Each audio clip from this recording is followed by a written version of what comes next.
1984, the Cold War simmered. MTV boomed. And NASA was flying high. The shuttle era had truly arrived. No longer just test flights, this was routine. Or so it seemed. But behind the sleek launches were high-stakes tests, firsts, and close calls that would shape the future of human spaceflight. On February 3, 1984, STS-41B launched carrying 5 astronauts, but one made history. Bruce McCandless floated farther from a spacecraft than anyone had before, without a tether. His manned maneuvering unit looked like sci-fi, but it was real, a nitrogen-propelled jetpack that let him become the first human satellite. He drifted nearly 300 feet from the shuttle when the now iconic free-floating astronaut photo was taken against the void of Earth.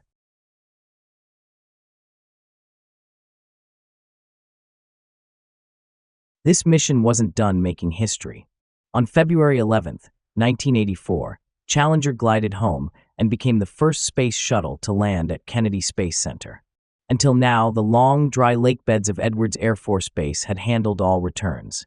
But this was the dream, a true round trip, launched and landed from the same spaceport. Commander Vance Brand had just one shot. The shuttle, unpowered during descent, had to glide like a massive brick with wings. As Challenger glided through Florida's humid skies, Brand aimed straight for runway 15.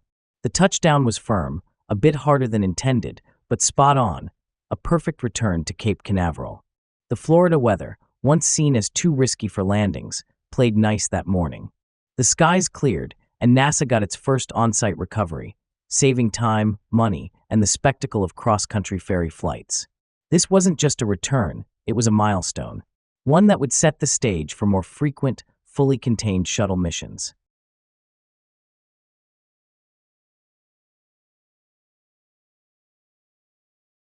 April 1984. Challenger launched again, this time as STS-41C. The mission: intercept and repair the crippled Solar Max satellite, which had been spinning uselessly in orbit since 1981. It would become NASA's first on-orbit satellite repair, and one of its most daring. Astronaut George "Pinky" Nelson, flying the nitrogen-powered MMU, attempted to grapple Solar Max using a custom capture device. But the moment he made contact, the satellite spun out of control, faster than anticipated. The mission teetered on the edge of failure. But back on Earth, ground controllers executed a long-shot fix, using Solar Max's own magnetorquers to gradually calm the spin. Hours passed. Finally, the satellite stabilized. Then came James Ox Van Hoften's turn. Working in the open bay of the shuttle, floating above Earth, he and Nelson repaired the satellite by hand, replacing electronics and fixing thermal issues in a scene straight from science fiction. Van Hoften would later say it was like fixing a car, hanging upside down, wearing oven mitts, and the car is moving at 17,500 miles per hour. They pulled it off. Solar Max was redeployed, fully functional, and continued its mission for years. This wasn't just a repair, it was a proof of concept. The shuttle could work in space, not just pass through it. But the Solar Max rescue mission had one moment that nearly unraveled it all, a life-threatening complication hidden behind a visor. During the second EVA, astronaut George "Pinky" Nelson was maneuvering outside the shuttle, assisting in the repair of the malfunctioning satellite. But suddenly, his helmet visor began to fog. A malfunction in the suit's anti-fog system turned his crystal-clear view into a blurry haze. In the vacuum of space, where precision is everything, Nelson was now half-blind, struggling to see his tools, the satellite, and even the shuttle itself. The mission could have been aborted right then, and no one would have blamed him. But Nelson didn't panic. With calm, clipped radio calls, he described the issue, adjusted his position, and relied on muscle memory, and training to keep going. Every motion was deliberate, every second tense.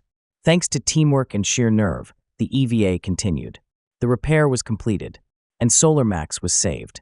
It's a story rarely told, but one that reminds us. Even in the most routine-looking missions, space never plays fair, and heroes often work quietly behind fogged glass.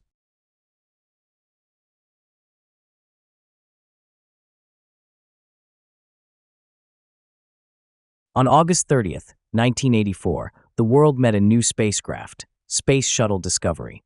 Sleek, resilient, and born of Columbia and Challenger's legacy, Discovery soared into orbit on her maiden voyage, STS-41D, a mission packed with promise.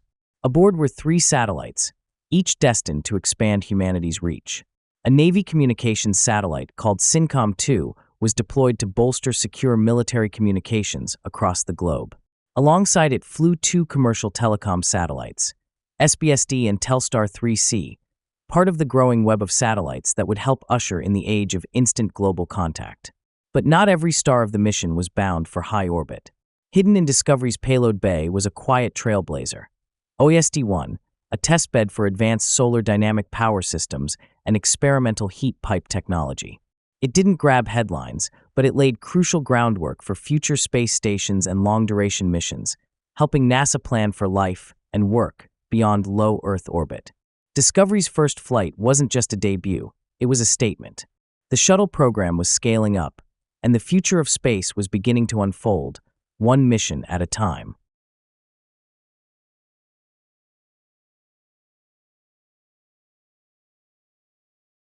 November. STS-51A aboard Discovery. Another first.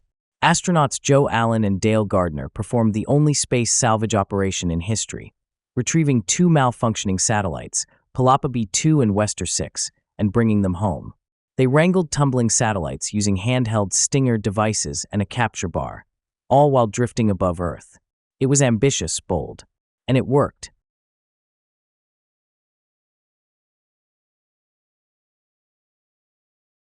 While astronauts performed spacewalks and satellite rescues in orbit, a quieter kind of progress was unfolding back on Earth, in the wind tunnels, labs, and test chambers of NASA's research centers.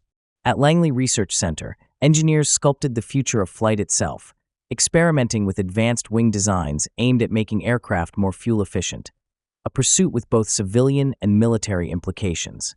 Every curve, every airflow model, was another step toward greener, faster aviation. Further north, at what was then the Lewis Research Center, scientists delved into the frontier of propulsion.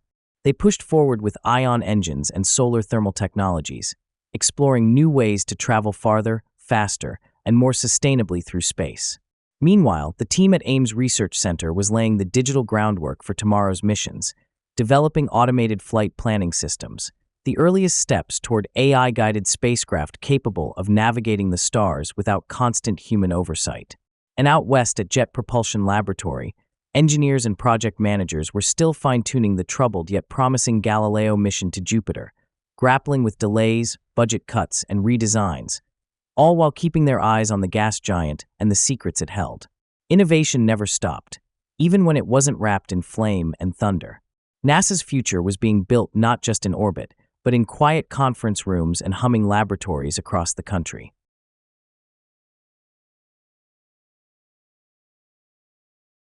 NASA also expanded its public outreach in 1984, launching programs to bring space science into classrooms across the United States.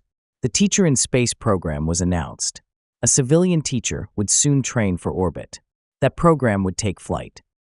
But not until tragedy reshaped its course.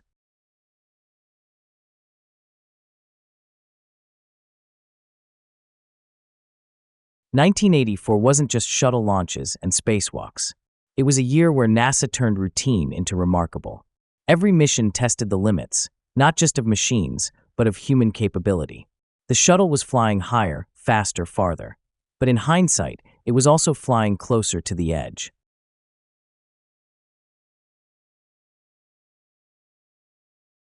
If you enjoyed this narrative, make sure to like this video and subscribe to our channel at Beyond Earth Buckle Up for more fascinating NASA history narratives.